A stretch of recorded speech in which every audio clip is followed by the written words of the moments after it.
I'm going to grab this because I've spoken enough that my throat is getting dry. Don't have to mind. You gonna crank something up for us to listen to? Sure, I've got a CD of. Let's see what the CD is in here. If it's Glory Songs. It's Glory Songs. Oh, goodness. All right. Uh-oh. So, as I was explaining kind of earlier before we started trading, it's awesome that you guys used an Allen and Heath analog soundboard before this, because a lot of kind of how they color code stuff on this soundboard and that soundboard are going to be the same. The labeling and the words that they use to describe things are going to be the same, so that'll at least help. It's just going to be a matter, much like with ProPresenter, going from 6 to 7, learning kind of where they move stuff and how they named it.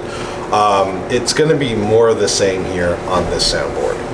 Because every button and knob that you used on the old soundboard is present here.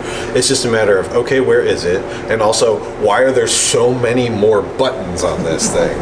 But one of the interesting things, and the kind of the biggest thing that you need to understand first about digital versus analog, in analog, absolutely every single thing that you could do to an input channel was right above it. You know, from the fader on up through mute, through the EQ and the monitor settings, it was all right there in a line. And they could have done that here, and it would have made it super long. In fact, this probably would have been 2 to 3 times longer this way to fit all of those knobs in. So instead what they did is they compressed everything and made all of these knobs up here just function whenever you have a channel selected. This is going to be one of the biggest things moving from digital to analog to get used to, is if I want to change how something sounds, I need to have it selected first before I can begin to manipulate it up here. But before we get into channel manipulation, I'm just going to give you a real quick overview as far as what you have on stage and how that connects up here. So the first 24 inputs that you have on the soundboard are accessed by hitting this top layer right here. Because again, if you could see every fader that the soundboard has, because down there every fader was visible right there, this would be 4 times longer in that direction. In fact, this soundboard, if it was built like an analog soundboard, would probably take up the amount of space that you have right here. They've just compacted it down to fit in a smaller space. So on layer A, which is our top layer, we have our first 24 inputs, and each one of these inputs 1 through 24 correspond to inputs on the stage there. So if I plug a microphone into input 1 on the stage, it will show up here on input 1 on my soundboard. And they're all labeled in the box. Yep. So you go up there and open it up, 1 through 24 is labeled in the box. Exactly. So I come in here, plug a microphone in, I can now come in here, and just like you would have your gain or your preamp knob on your soundboard down there, you have it right here. So if I take this and I turn it up, it's going to turn my gain up. My lights are going to start flashing from blue to green to yellow to red on here. Obviously red light's bad, no, back it off. What we want is when our sound is kind of at its loudest, we want it to be, as my mentor used to say, we want it tickling the yellows. We want it to start flashing yellow when it's getting loud. So we're going to turn all. But that's only for that one channel. Exactly. That's right? Just this one channel here. If I wanted to adjust something on my CD player, I would need to drop down to my B layer, my second layer here, and go over here to where it says CD, and I would need to adjust accordingly.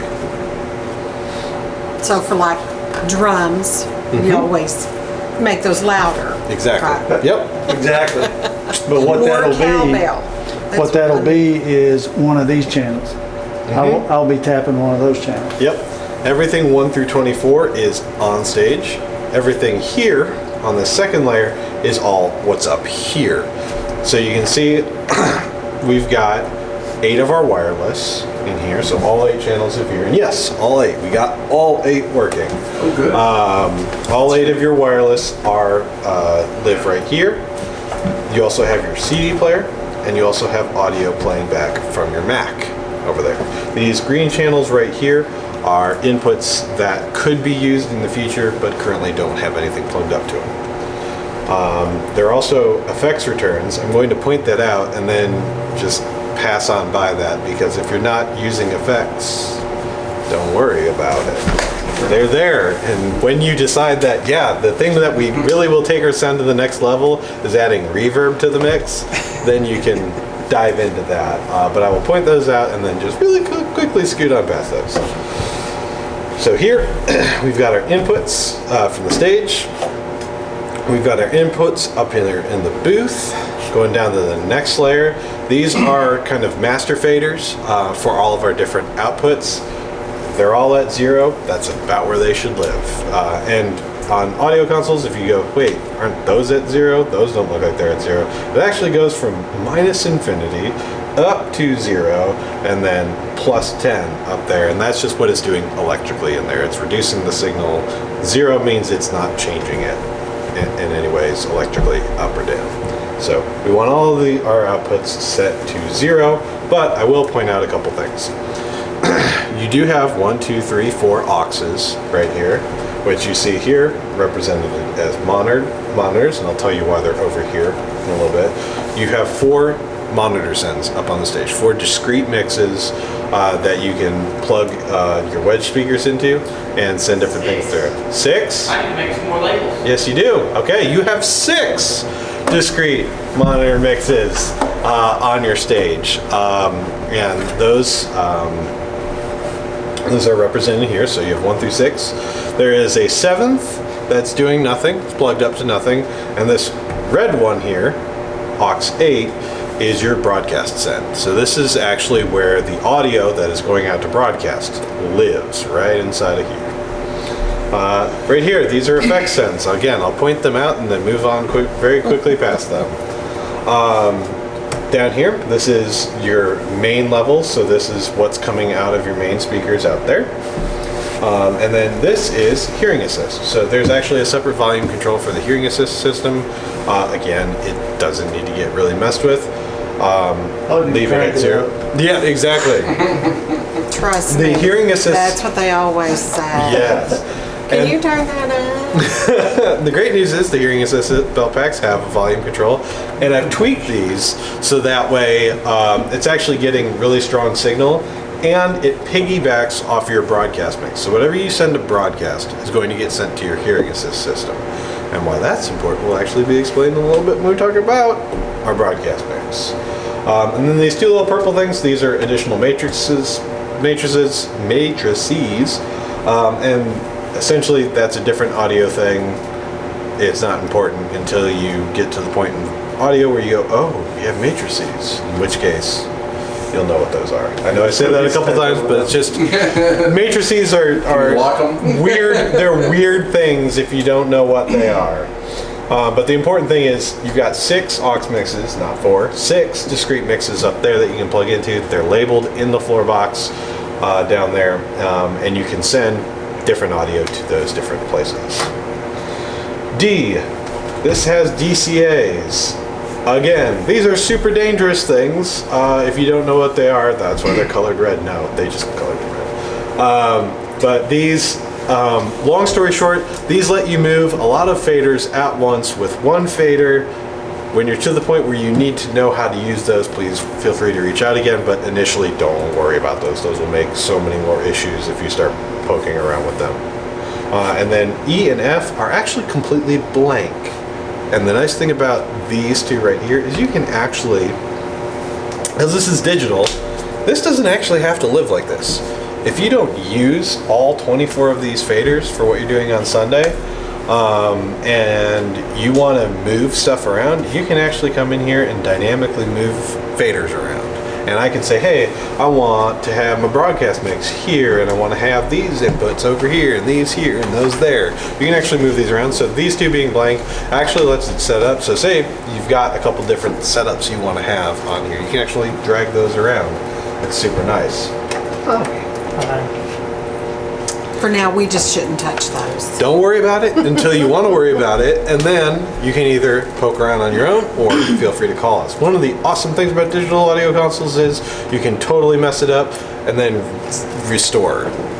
the save file. Before I leave today, I will save a copy of this in 2 places on the soundboard so that way we can always get back to where we started today. So 1 and 2 are the safe zones. A and B. Oh yes, yeah. A and B are all of your inputs. Okay. Yes, and then C and D are output manipulation.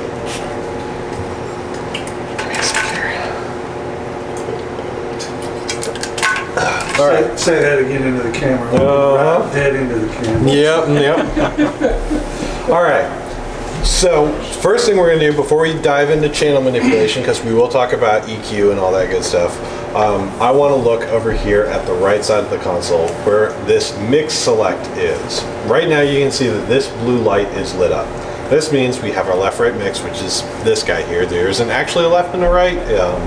You have a mono system, but this is where our main mix lives. If I have this selected, when I turn, go ahead and get us some stuff so we can actually hear what we're doing.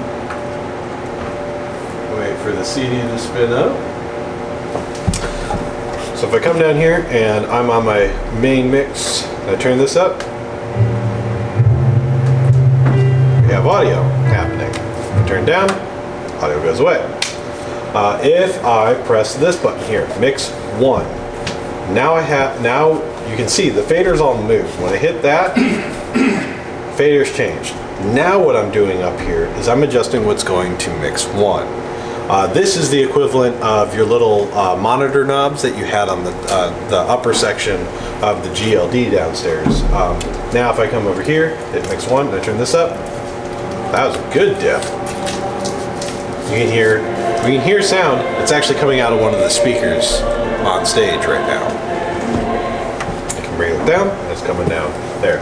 That is the same for 1, 2, 3, 4, 5, and 6. All 6 of these can come in here. Move it up and down. Now that's coming from another different speakers somewhere on stage. I actually don't know where the numbers pop out. But yeah, those are all 6 here. Do you know what the stage map is for the monitor numbers? So 1 and 2 in a full box over here, 3 and 4, 5 and 6. Where's 5 and 6? 5, 6. Okay. 1, 2, 3, 4, Ah. 5, and 6. Right now it's 1 and 3. Gotcha. So you have 2 outputs in there, 1 and 2. 2 outputs in there, 3 and 4, and then the 2 further back ones have 1 apiece, 5 and 6. So if I come up here and I bring 2 up, I won't hear anything because there's nothing currently plugged into 2. But if I come over here and bring up 3, now it's the one by Alex. Yeah. Let me just interject Yes. something to you guys. That's where, like, if Sean's playing guitar and he says, I need more monitor, you can just hit him back there at 6. with 6. Yep. So you just tap 6 and you can raise that level in that monitor alone. Yep. And you're not. It won't affect any of the other ones that are on there. And in theory, there'll actually be sound coming from the monitor. Yes. Unlike, Yeah. unlike what was happening Exactly. before. They say that's a luxury. Yes. That's the You have to pay upgrade. extra for that. Yeah, you So gotta those pay are extra for that. those are those 6 monitors we have there, and then this is broadcast. Now this is going to look a little different. So this is set up in what is called a post-fade configuration. So what that means is this: all of these you can see right here are all at 0, all across the board. They're all perfectly even. Now that doesn't mean that everything is going to come out the same volume. What it means is, because it's post fader, as I move this fader up, and you can see it reflected on this screen or that screen over there, as I turn this up here in the house, you can see it turns up on broadcast as well. So what that means is, as I'm building a mix here in the room, I'm listening to it, it sounds good, I'm building a mix here, it also builds a mix that gets sent to broadcast. It's the exact same mix until you listen to it and you go, okay, while having just a little bit of piano in the mix here sounds great, there's not enough of it on broadcast. The reason is we're not in the room with the piano when we're listening back on broadcast. So what I can do is I can figure out, okay, which one of these channels is my piano microphone. I'm going to go to my broadcast mix. I'm actually going to turn that up louder relative to the other microphones.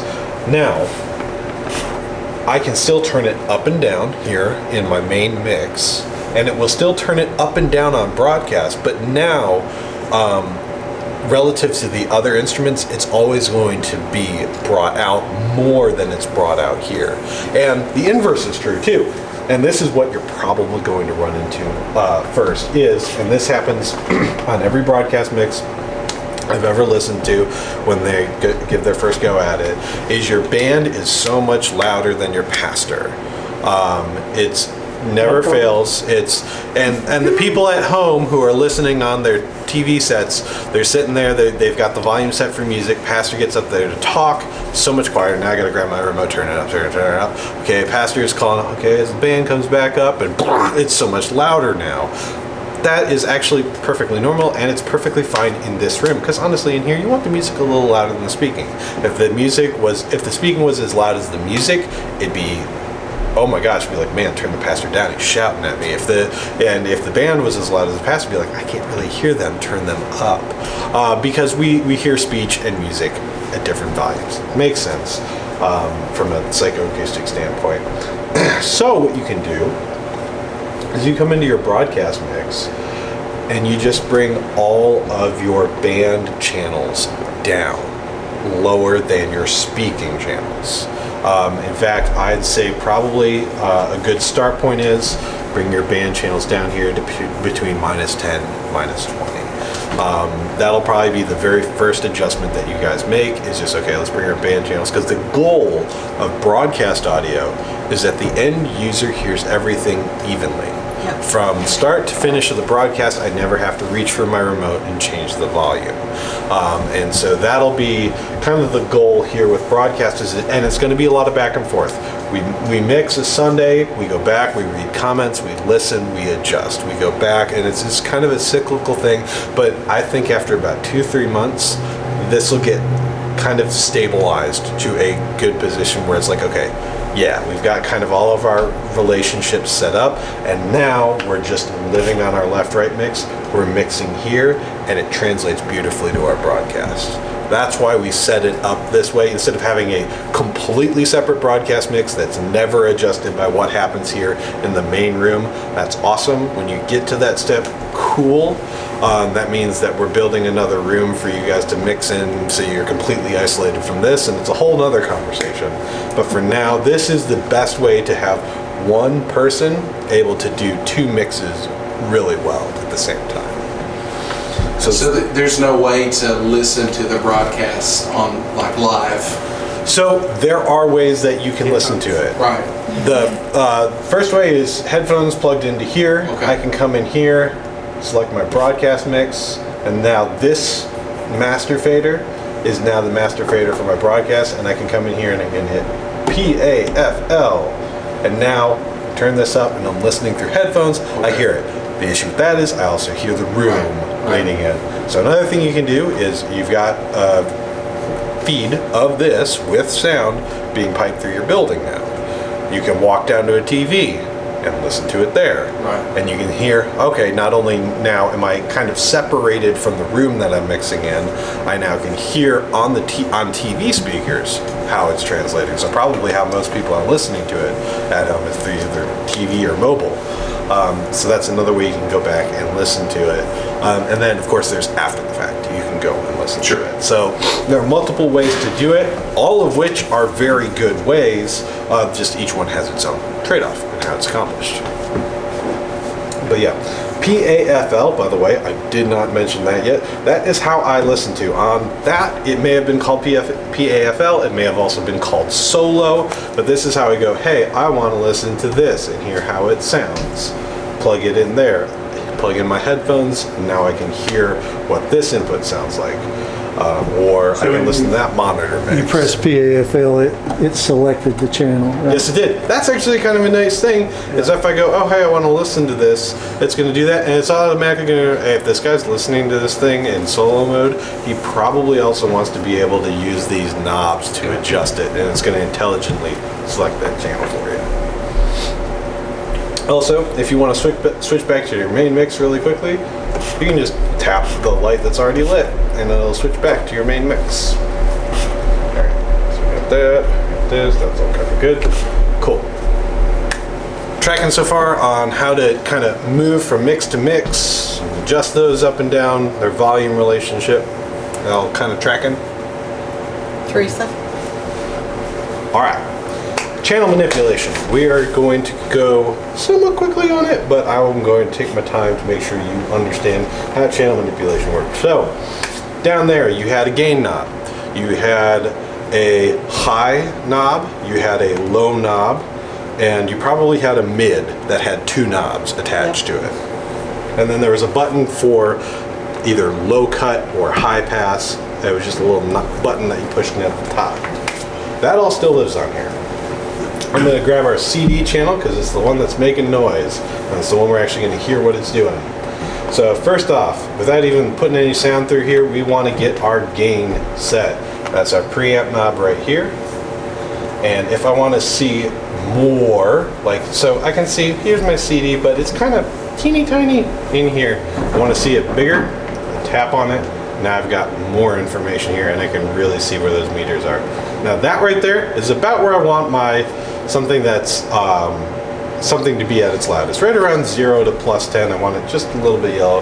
But say I want it to wanted to turn it up some, just grab my preamp knob and crank it up. Now we got red lights. Red lights are only good if you're a DJ at a club, and even then it's not good. We don't like that. If our lights are way down in here, that's not loud enough, that's too quiet. We're gonna really have to turn stuff up, it's gonna mess with things. So we don't like blue lights, we don't like red lights. We want it kind of flashing between green and yellow, just like that. We want all of our inputs to kind of live in that space when they're at their loudest. If someone is singing a little quieter and then singing a little louder, perfectly fine. But we want, on the whole, when something is loud, to be at its loudest, we want to be tickling those yellows. So I'm going to bring this up so you can actually hear what we're doing a little bit. I'm going to keep it a little quiet though so you can still hear me talk. All right.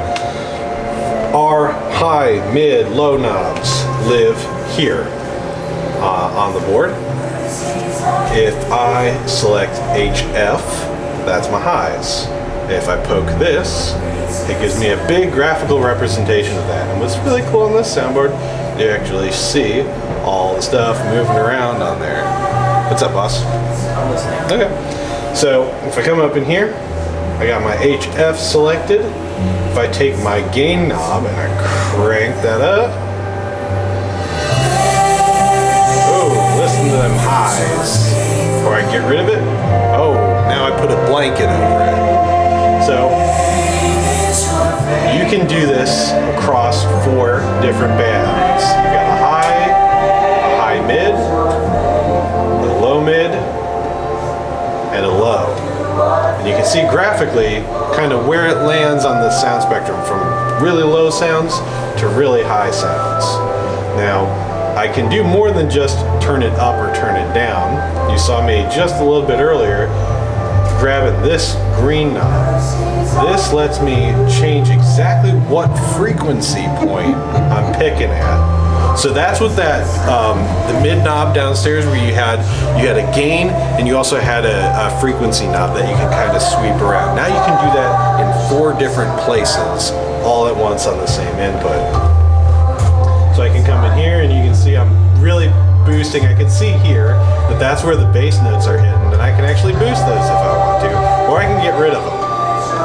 And you can see how the sound is reacting and how I can see there. Where this comes in super handy is feedback elimination. So if you have a microphone that's starting to ring out of control, you can actually come in and select that input, and you can actually see where that's running out of control and cut that out really quickly. So we've got a gain, which lets me choose how much or how little I'm taking out. We have a frequency that lets me pick what frequency I'm pulling. And then this one right here is a knob that was never on your soundboard downstairs. This is the width knob, or it's also referred to on some other boards as a Q. But this controls how narrow that envelope is, or how wide that envelope is. Having a very wide envelope is typically more musical when you're trying to make something just sound a little bassier, or a little brighter, or something like that. Whereas this really narrow envelope is great for feedback elimination. There's a one problem frequency, I want it gone so it's not ringing, but I don't want to affect the rest of the sound. Real quickly before I move on past EQ, does what I just described there make sense as far as sound manipulation, what we're doing with EQ in there? Essentially, you've got a really complicated version of your car stereo: treble, bass, mid. Now you can say not only how much treble do I want, but exactly where do I want that treble. Not just how much bass do I want, but where do I want that bass. You can move that all around, and you have two mids in there. So that is how you manipulate that. Even more important than that, most people go straight here, and I did too, because it's kind of a cool thing to explain. But more important than all of that is this guy. Same color, green, high pass. This is that low cut button that used to exist. That was basically anything below whatever number was written on there, whether it was 80 or 100 or whatever. High pass is the most important thing that you need to have turned on to make everything sound good. In my voice right now, there is nothing below 120 hertz that I want to hear coming out of those speakers. I know that number just from years of experience. So what this is going to do is it's going to get rid of everything. I'm going to hit that green button to actually activate it, and you see that just turned on right there. It's going to cut everything out below a frequency that I set. This is so important, because every source that you have on that stage, with very few exceptions, is going to have yuck in the low frequencies that you don't want. And if you get rid of that, it's going to make everything sound so much cleaner. Voices especially. What are you going to hear in the low frequencies? Right, there we go. What are you going to hear in the low frequencies on my voice? Not much. You're going to hear some, but what you're really going to hear is when I move the mic around in my hands, or I'm clapping and it's doing this. You're going to hear full. We want to make sure that high pass is turned on, and the best rule of thumb for where does this get set at is turn it on and sweep it until you hear it, and then back it off a little bit. That's the best thing you can do to get this set, is just go have them play, turn it up until you go, oh, that sounds a little funky. Like this piano could probably use a little bit more. That sounds pretty good. Good, awesome, and wow. If I was looking at it with my eyes, I'd probably think, wow, I'm getting rid of so much. But the reality is no, what you're doing is you're getting rid of a bunch of noise, rumbly, blech, that's gonna make your mix not sound as clean and clear. And honestly, you could do nothing more than turn high passes on everything, get that dialed in, make sure your gain is good and your channels are up, and you would probably have a really good mix. This right here is for when you really know how you want to shape the sound and really change it and manipulate it. And I would honestly say that if you have to do too much work here, possibly have a conversation with your instrumentalists about the sound that you're getting from them and how you can work together to achieve a better sound. Because if you're doing a lot of chopping up here, that means that what you're getting isn't fantastic. So if it's something that you're putting a microphone on, maybe consider moving it. If it's something that's coming out direct from the source, maybe consider speaking with the individual and seeing what you can do at the source and tweak it. But this is the most important thing. Get your high pass filters on, get them set well, do some shaping, some not overly heavy shaping with your EQ. And also know if these green lights aren't on, this is doing nothing. Bear that in mind. I'm actually going to leave that off on both of that since that's the CD player. The last two items I'm going to go really quickly through because it's another thing that can really mess you up if you are too heavy-handed with it, but I want to draw your attention to it so you know that it exists and you know where it is. And that these two items, these two orange guys right here, are really two halves of the same part. It's a gate and a compressor. They're basically the same but opposite. What a gate does, well, let's start with the compressor because it's the most obvious one you'll hear. I'm going to turn it in. I'm going to poke that so I can see my compressor. A compressor, kind of like what it sounds like. It's going to take a sound and it's going to compress it. It's going to take loud, make it quiet. Gate does the exact opposite. It takes so loud, quiet, and quiet, loud, kind of ish. We'll touch on that in a little bit. Gates are a little bit more finicky, but okay, compressor. We've got a sound source. Where this is really handy is on vocals.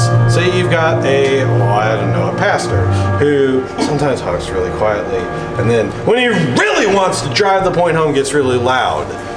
A compressor will take that really loud thing, and it's really awesome that you're getting into it, pastor, but you're ripping my head off, you're amplified.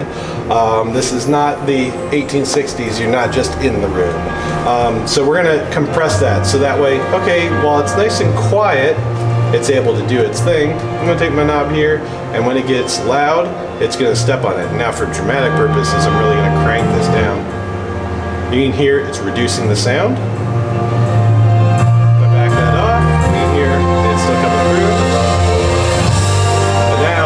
What it's going to do is as it gets louder, it's squishing down on that sound. That's what a compressor does. It says, hey, you've reached this point, I'm going to turn you down now.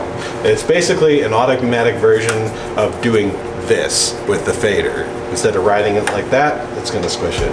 A gate works in the opposite idea, where here it says, oh hey, sound loud, I'm now going to squish it.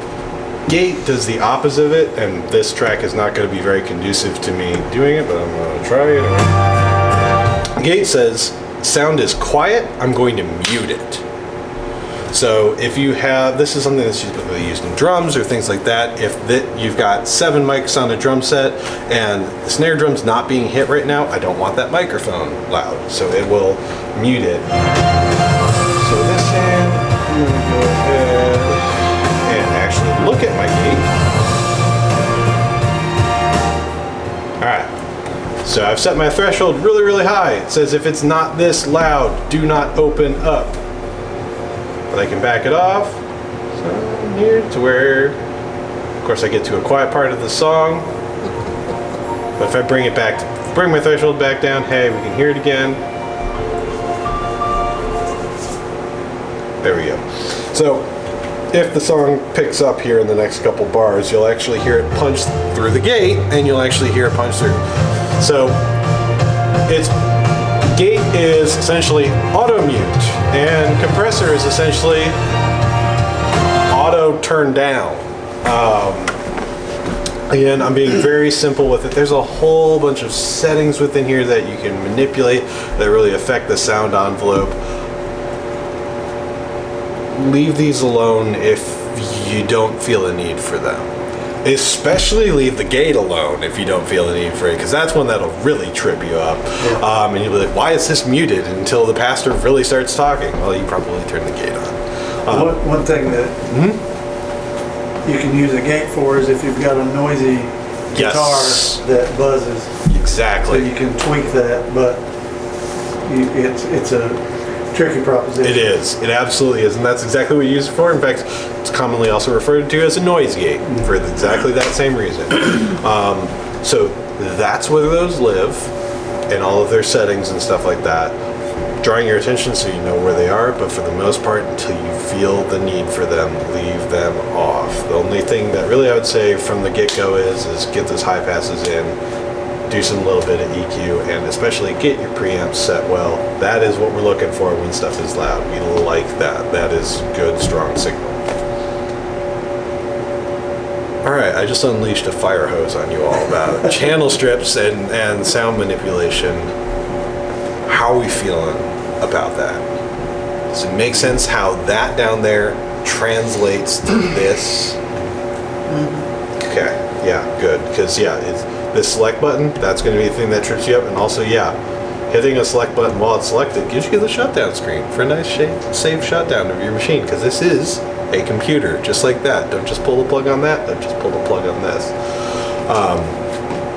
But yeah, this is what you're looking for. If you ever get lost, where did this go, or where did my big screen go?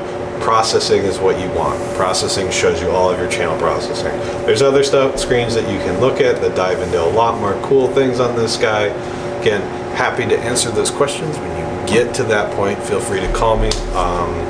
Alan Heath also has a lot of excellent resources, but I want to make sure that you guys have the channel basics, channel fader, how to route to your auxes, get your preamp set, your high pass, and your EQ going.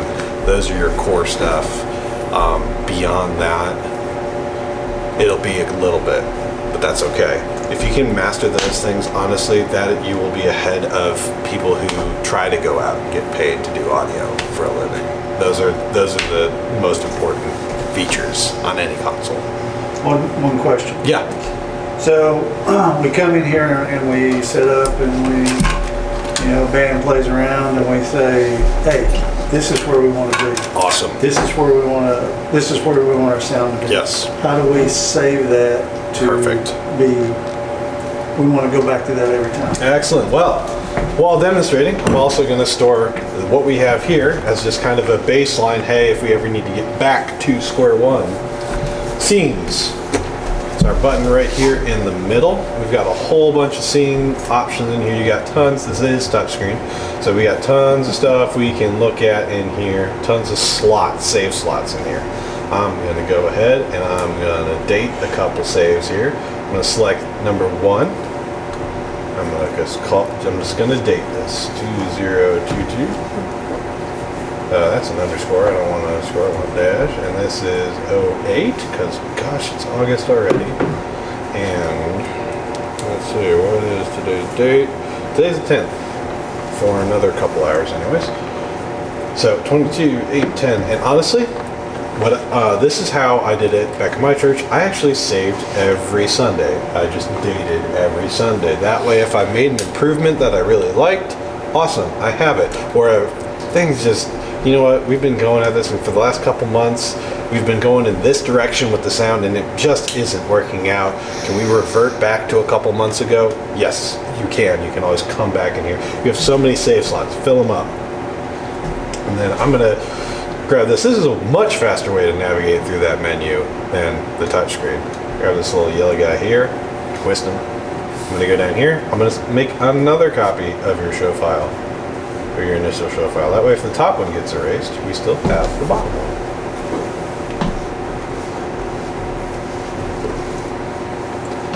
So there we go. We got that. I'm going to hit store. Yeah, we're going to store it there. Also going up to top, store. Boom. So now I've saved it down. And let's say, okay, teenager comes up in here. He thinks he knows what he's doing. He's moving all sorts of knobs around and jacks with all sorts of stuff. Wow, this is so much fun. Oh, wow, now I come up here and it's all messed up. That's going to be me pressing all the buttons. All the sliders. Oh, look at the pretty lines. Exactly, so pretty. And the great part is now I can come in here and I can select whatever scene I want. Recall right here. I hit go. It says, hey, this is going to pull up the scene. Is this what you want? Yeah, it is. Gone. Hello. Back to where we started.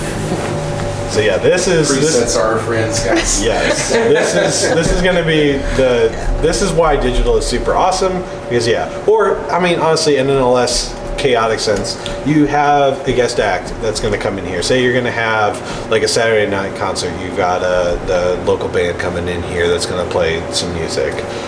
You can set them up on here. They can use absolutely everything that's already in here, and it doesn't affect Sunday morning. You don't have to come in and write down where all your knobs were, so that way you can put it all back, painstakingly turning. So Was it this hash mark or that hash mark right there? I don't know. Could they bring, like, I see a flash drive on that, could they bring their own flash drive? Yep. And have the same board and load a preset onto it? Absolutely. Yeah, you can do all of that stuff. There's So I all can sorts of delete all the manipulations. pictures Make sure of you our put the old line. board off my phone now. Yes, exactly. Analog recall. Actually, my volunteers, I painstakingly rebuilt the console in like a little line art file, so that way I'd have these big printouts and they could mark where everything was every week. They hated it and could not wait until we upgraded to digital. So yes, no more pictures of where all the knobs are, trying to zoom in and go, oh, was it here? Was it there? Is that a shadow, or is that actually where the knobs point? Yeah, that is how it works. So scenes and what is that? Processing are going to be the two screens you live on, except for this one, which is where shutdown lives. Now, before I hit that button, how are we feeling on everything? Because I'm about to show you how to shut the system off. I feel pretty good about it. Sunday's coming. It is. Do not fear the trial by fire. It is your friend. But yeah, the good news is, at the end of the day, we're a phone call away. We're always here to help, and people can be very forgiving of mistakes, and the ones who are not forgiving of mistakes are not worth listening to. So, safe shutdown. When we power down the system, what's great is it's pretty much a one-key shut-off. But before you do activate the one-key shut-off, one thing you do want to make sure is that this is powered down safely. So we're already here at the tab. Awesome. So I'm going to just come. If you have something selected, you won't see that shutdown. If you hit the select button again, now you see the shutdown. I hit shutdown. Going to say, are you sure you want to turn this off? And you say yes. It's now safe to shut down. I'm going to reach over here. We have our very cool, it's like we're in some kind of military compound key. I turn that 2 clicks to the left. And it's turning off what's back there right now. And now it's turning off this. And we're shut down. There are a couple items that still continue to remain on, namely the controller here for the camera. You do need to turn that off separately. It's got a little silver push button in the back right here that turns off there. And the iMac will continue to remain on until you power it down, as you have before. One fun fact is the audio for the iMac comes out via USB to this. So if you have something playing on that and this turns off, it will now be playing through your computer speakers. So you may get shocked a time or two the first few times when that goes into, oh, we still got sound blocking, and now I hear it here. Also, most important thing, which Alex hid it from me, dust cover. Right here. I'm not gonna say this is gonna void your warranty if you don't use it, but it's gonna make you and us upset if you don't use this. This keeps dust and water and other things out of your console. Beyond anything else, to extend the life of this console and its usability, use this dust cover. If you are not in this space using this, if it is not on, cover it up, please. If nothing else, if you have a roof leak, this is going to do a pretty good job of keeping water from getting inside of it. So always use your dust cover. Yes, dust does happen. It does get in there. It fusses stuff up. Please use your dust cover. We have a theater that did not cover up and redid their set, and they have dying faders now. Yes. So it is Yes. important. Dust is that thing's worst enemy. Mm-hmm. So, Besides water. yeah, that too. Yeah, that too. So how are we feeling? I know there was just, you guys went from this to this as far as technology goes, but do you guys feel confident that with what you've learned here, you can at least muddle through this weekend? Oh yeah. I think so. Did you go over channel naming? Nope, thank you. We're gonna turn the system back on. It works like this. You turn the key 2 clicks to the right, and it powers everything up.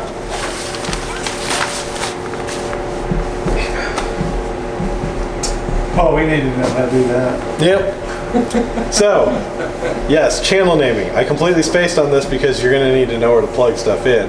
But once you have everything plugged in, and you're like, I'm going to have this plugged into input 1 forever and eternity, or at least for as long as I care to, select the channel. You tap on the input name here. It brings up this dialog window. It says enter channel name.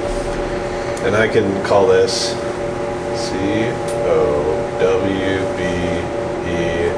COWBELL. Well, 6 characters Yeah, is 6 enough. characters. And I hit apply. Hitting that Cowbell. apply is very important. And so now we've got cowbell. And give me all the cowbell. So that is how you Use the name entire space. a channel. Yes. So channel naming, that's how that works. Is you come in here, select, hit the input name, and then to get out of there, there's a little X. And if you really want to get fancy with it, you can not only have a white cowbell, you can tap on this, hop in this little rainbow, and you don't have as many colors as that fancy little rainbow might lead you to believe, but you do have about 10. Those are purple. Yeah, the black one's really handy if you don't want to know what in the world your channel strips are. If you want to feel like you're in It's this, blacked out. but you got green. red, green, blue, teal. Wait, no, let's try that again. Red, green, blue, cyan, yellow, magenta, white, and I don't That know. color. Oh, that color.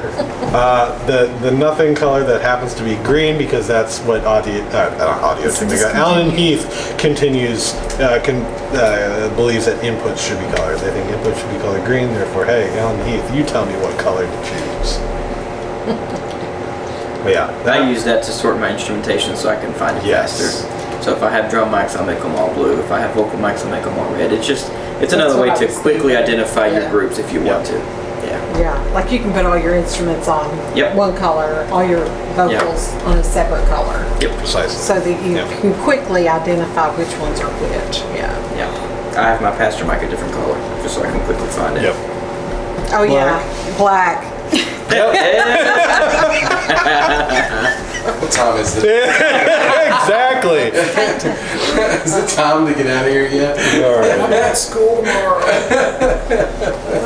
All right. So yes. Call this a wrap. Yes.